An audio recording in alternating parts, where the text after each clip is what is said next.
king kneels in a tent. Stripped of every comfort his throne once provided. His army is camped in the valley below, the Philistine war machine.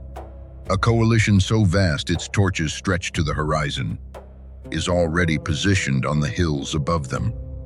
Saul, the first king of Israel, the man who stood head and shoulders above every other man in the nation, is trembling. He needs an answer. He needs the answer.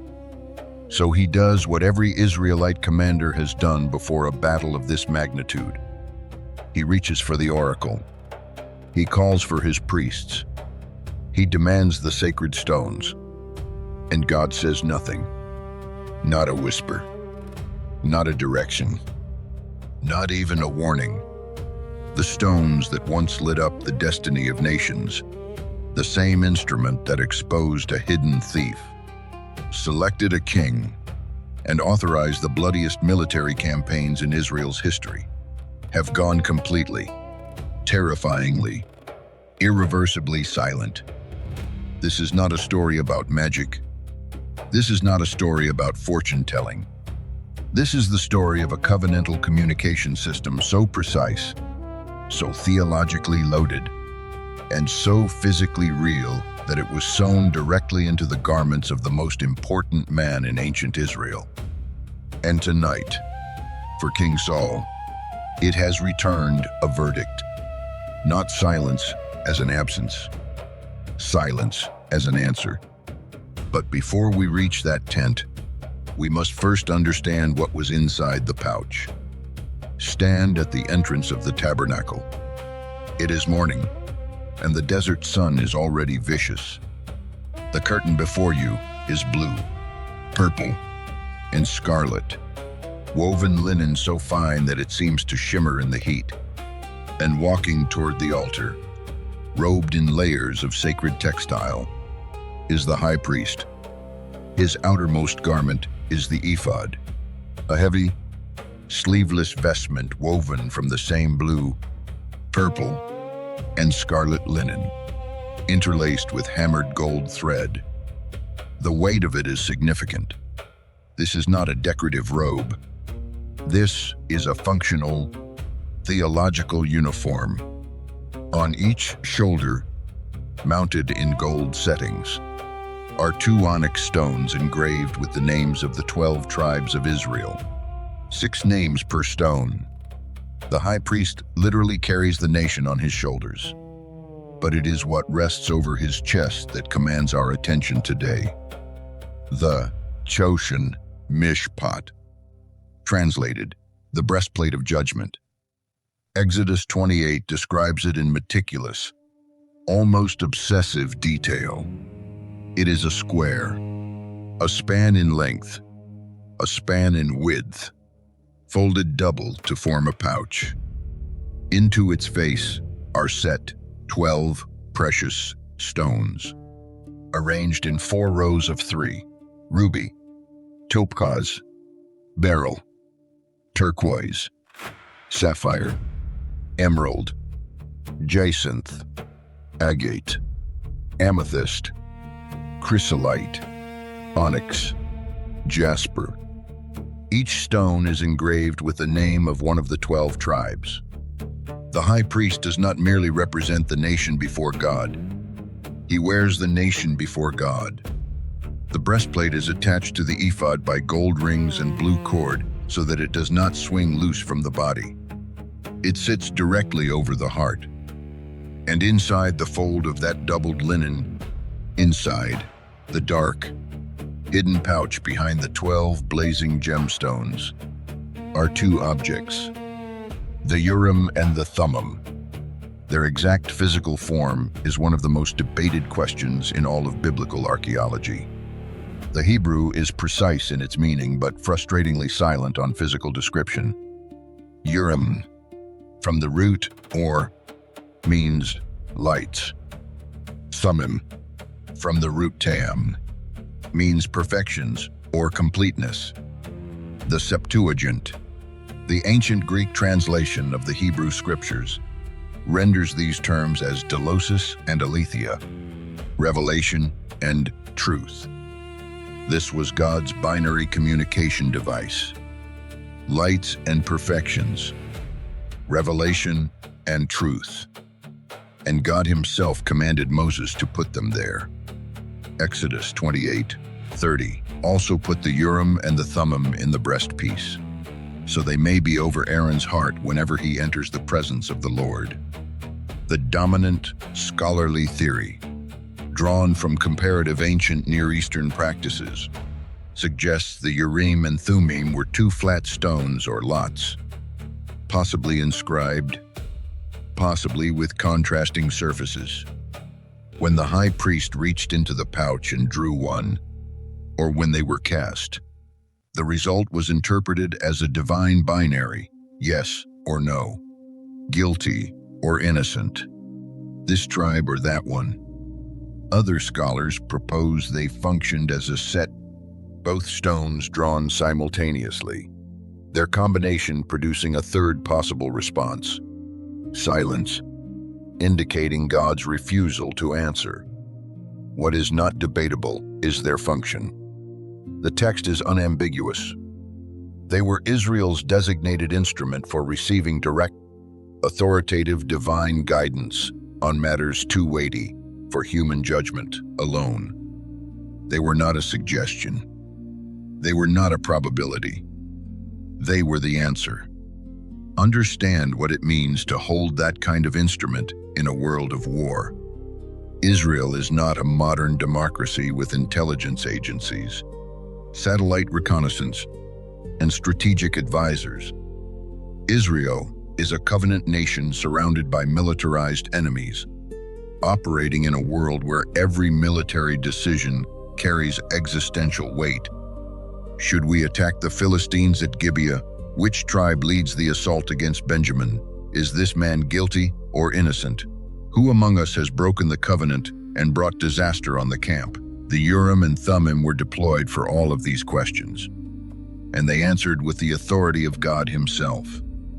In Numbers 27, when Moses prepares Joshua to lead Israel after his death, God gives a specific instruction for how Joshua will govern.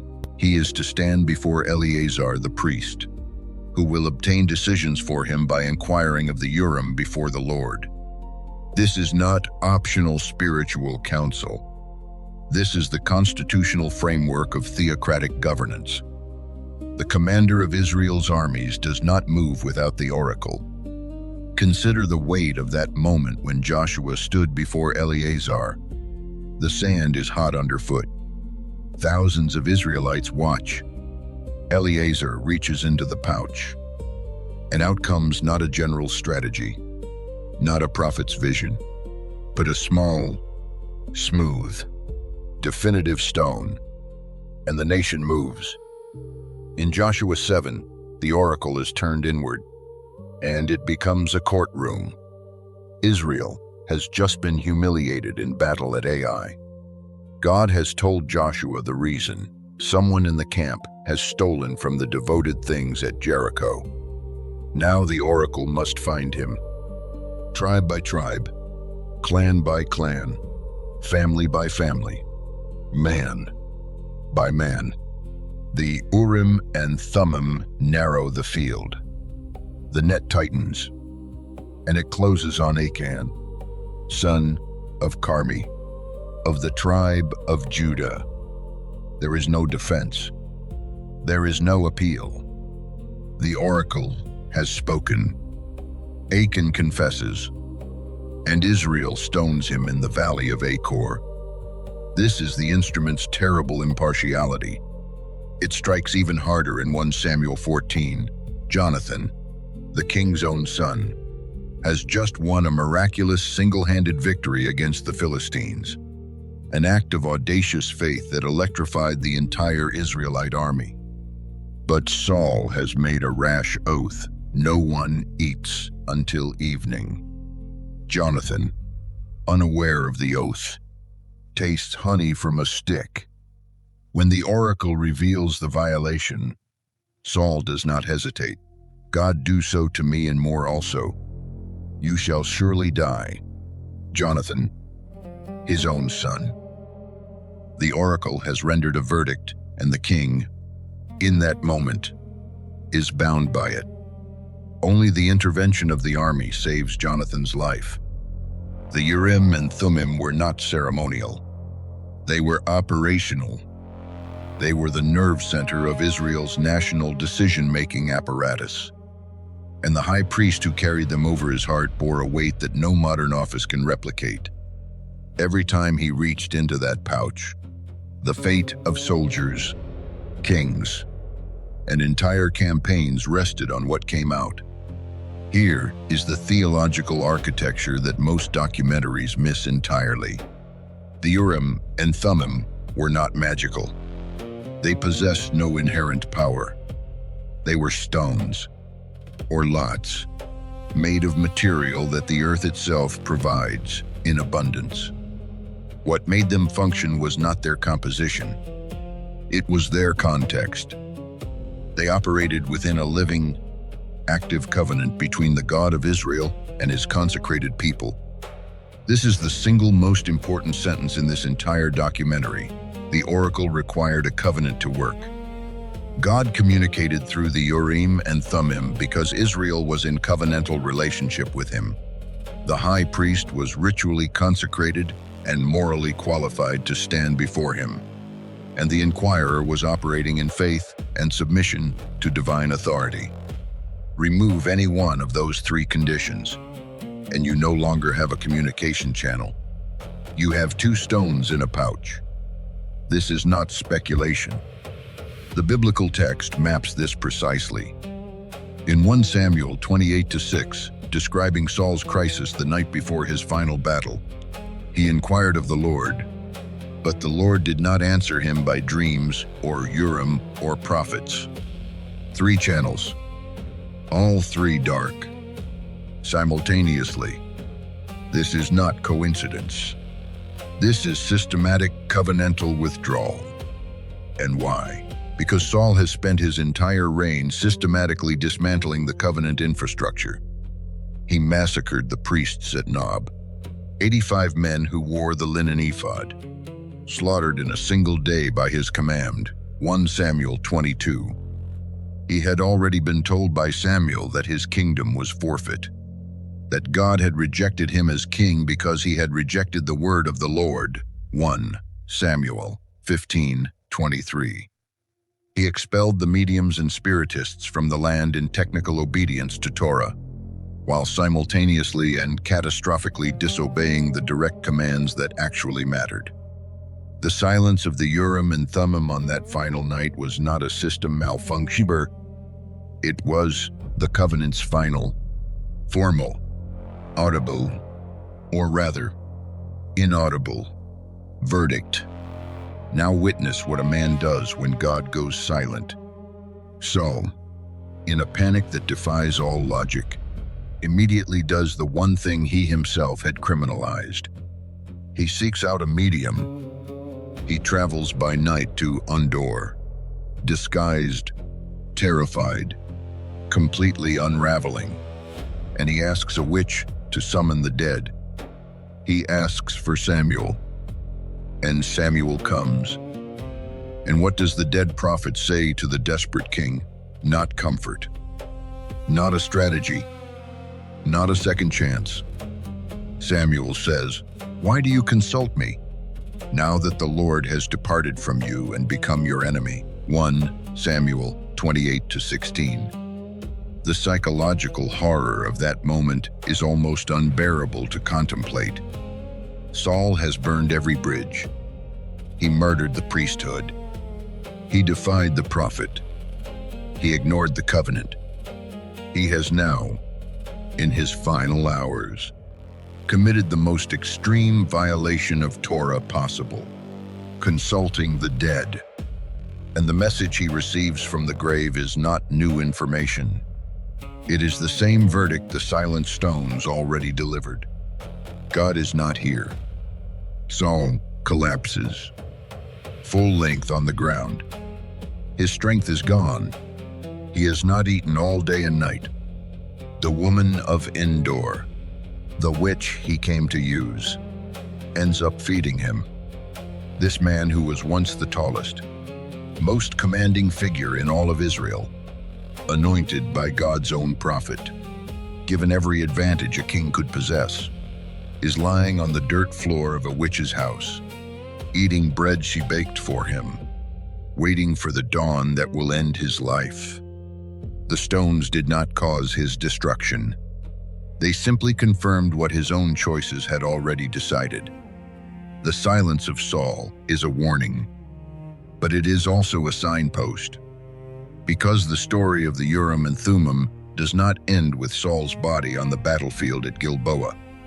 It echoes forward through centuries of longing.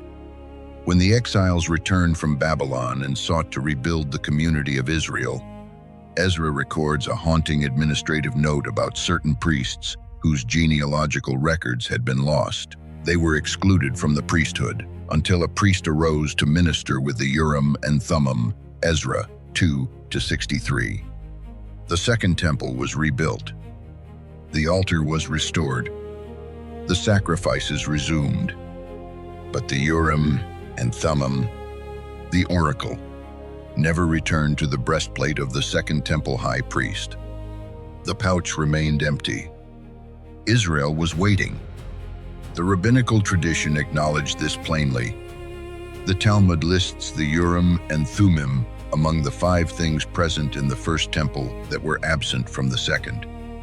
The direct, covenantal, binary voice of God, the instrument that moved armies and exposed sin and selected kings, had gone silent with the exile, and the community of returned exiles could only wait for a priest who carried it once more. That priest has come. The letter to the Hebrews is unambiguous. Jesus of Nazareth is the great high priest, not after the order of Aaron, but after the order of Melchizedek, who has passed through the heavens and sits at the right hand of the Majesty on high. Hebrews 4:14, 8-1. He does not carry 2 stones and a linen pouch over his chest. He carries something infinitely more certain. In him, Paul writes, are hidden all the treasures of wisdom and knowledge, Colossians 2-3.